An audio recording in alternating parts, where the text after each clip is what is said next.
Henry, do you know who ate mashed potatoes? Have you seen anyone?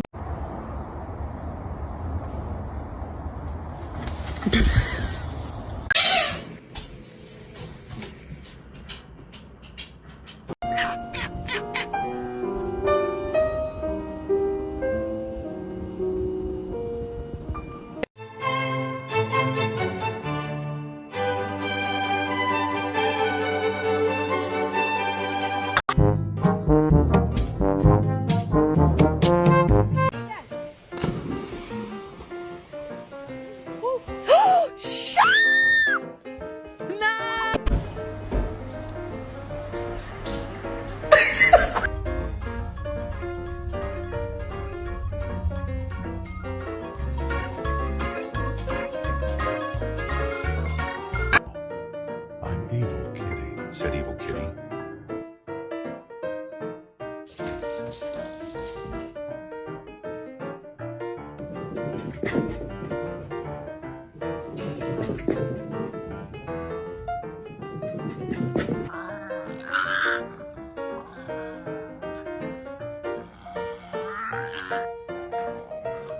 Chance, you pay rent here? Do you pay rent?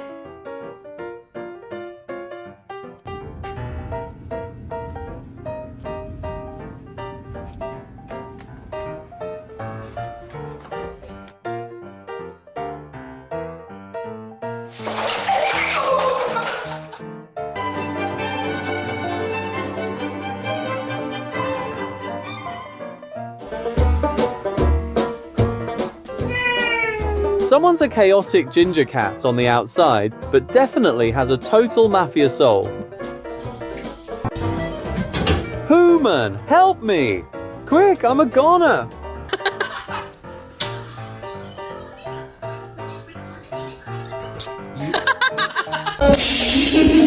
Bro.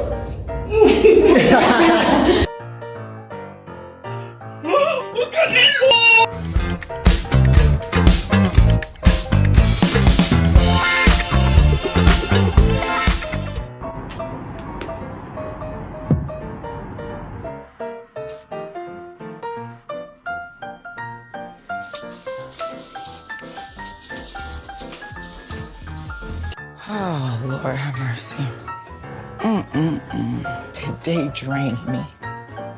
Let's go. Get inside. Aspen, come on. First snow of the season, and she's officially gone feral. Good girl. Come on. Get inside. No, no, no, no.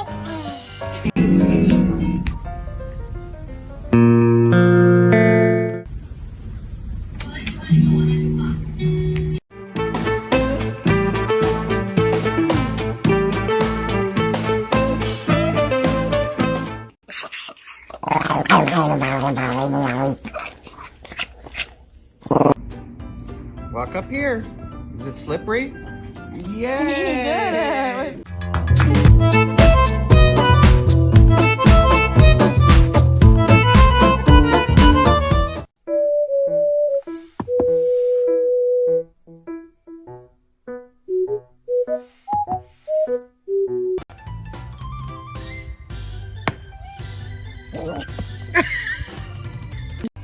This dog doesn't fetch sticks. He fetches cold drinks.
таки кіт чи що, я не знаю. Дивіться, який хвост у нього.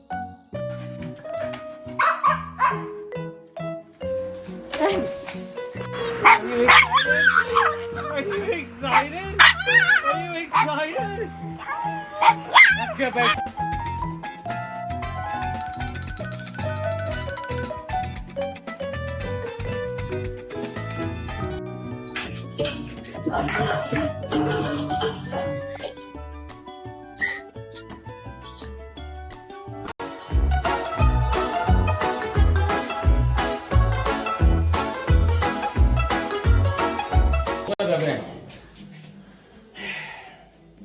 Che è stato?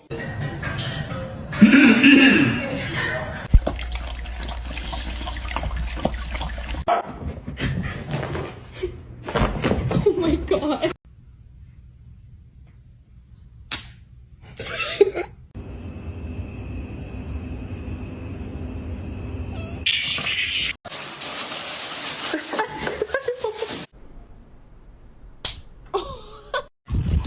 Marley, no! Marley, no!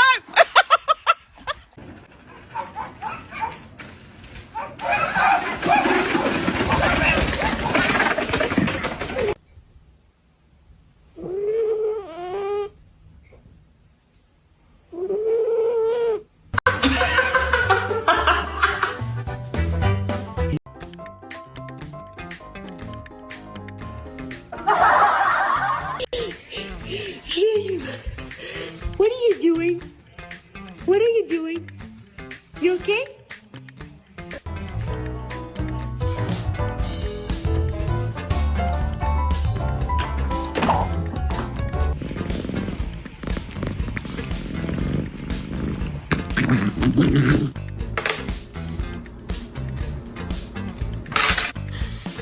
How much more of a circle can you be?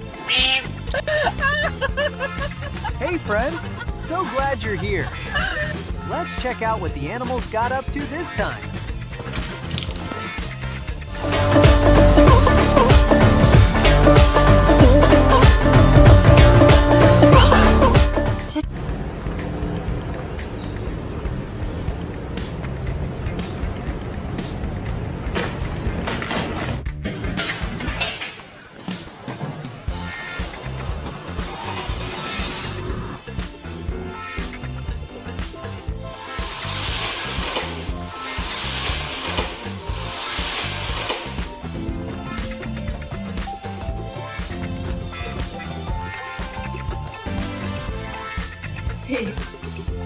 Wait. Working with your dog. Okay, I know how.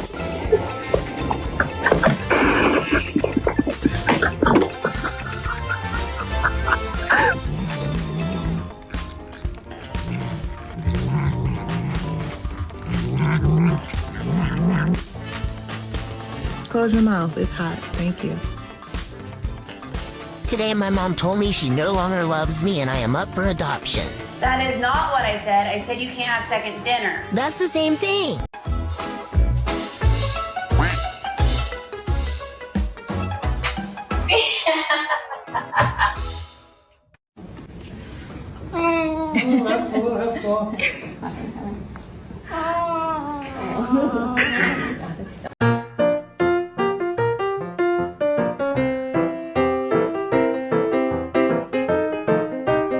Hello everyone. Today I will tell you a story. The story is titled, When MIT Chose to Lie a Little Closer to Me. Please like and subscribe to my channel if you appreciate me. You can skip this if you don't and oppose. Like this video. Thank you very much. The story begins as follows. MIT has always been a quiet dog. Not the kind that barks at passing motorcycles or demands attention with dramatic sighs. He moves softly through the house, like he's careful not to disturb the air. That morning began like any other. I woke up early, the lights slipping through the curtains in thin golden lines, the city outside still half asleep. The kettle boiled, my phone buzzed with unread messages, and the day waited impatiently for me to begin. MIT was already awake. He lay on his usual spot near the door, curled neatly into himself, ears slightly twitching at every sound. This was his habit. He liked to know what was happening, who was coming, who was going. Distance gave him comfort. Or at least, that's what I had always assumed. I sat down on the couch with my coffee, shoulders heavy with thoughts I hadn't sorted out yet. Work deadlines, small worries, the quiet pressure of everyday life. I didn't say anything out loud, but somehow MIT noticed. Dogs always do. He lifted his head, looked at me for a long moment, and then did something unexpected. Instead of staying where he was, MIT stood up, stretched slowly, and walked toward me. His nails clicked softly on the floor. He stopped for a second, as if reconsidering, then climbed onto the couch and laid down beside me, closer than he ever had before. Not touching, just near enough that I could feel the warmth of his body. I froze. I didn't want to scare the moment away. MIT sighed, a deep, content sound, and rested his head on his paws. The distance between us was small, but the meaning felt big. It was as if he was saying, I'm here. You don't have to carry this alone. In that quiet morning, with coffee cooling in my hands and the world slowly waking up, MIT chose closeness. And I realized how rare and precious that choice was. As the days passed, MIT continued this new habit. Whenever I sat down to read, work, or simply stare at nothing, he would come and lie near me. Sometimes his back pressed gently against my leg. Sometimes his tail rested across my foot like an anchor. He never demanded attention. He never asked for anything. He just stayed. I started noticing things I hadn't before. How his breathing slowed when I relaxed. How he adjusted his position when I shifted, always careful, always aware. How his eyes followed me, not with anxiety, but with calm trust. MIT wasn't just lying close. He was sharing space. One afternoon, after a particularly exhausting day, I dropped my bag and sat on the floor. I didn't call him. I didn't even look at him. Within seconds, MIT was there, lowering himself beside me, his shoulder touching mine. That simple contact felt grounding, like a reminder that this moment, this breath, was enough. I realized then that trust doesn't announce itself loudly. It arrives quietly, built from routine, patience, and consistency. MIT trusted me because I had respected his space when he needed it. I hadn't forced affection. I hadn't expected anything in return. And now, when he chose to be close, it was genuine. Living with MIT taught me that animals communicate love differently. Not with words, but with presence. Not with promises, but with actions repeated over time. His choice to lie near me was his way of saying that he felt safe, seen, and understood. With MIT by my side, my days began to change subtly. I started taking breaks instead of rushing through everything. When MIT lay down, I sat longer. When he rested, I rested too. We found a shared rhythm, slower and gentler than the world outside. On weekends, we spent quiet afternoons together. Sunlight spilled across the floor, and MIT positioned himself just close enough to be part of the warmth and part of me. I noticed how he adjusted when I moved, how he stayed when I stayed. There was no rush, no expectation. I began to understand that companionship isn't about constant interaction. Sometimes it's about coexisting peacefully, about allowing silence to be comfortable, about choosing to be present without needing to fill the space. MIT didn't know anything about my worries or plans, but he knew how to stay. And in his staying, he taught me something valuable. Slowing down is not a weakness. It's a form of care for ourselves and for those we share our lives with.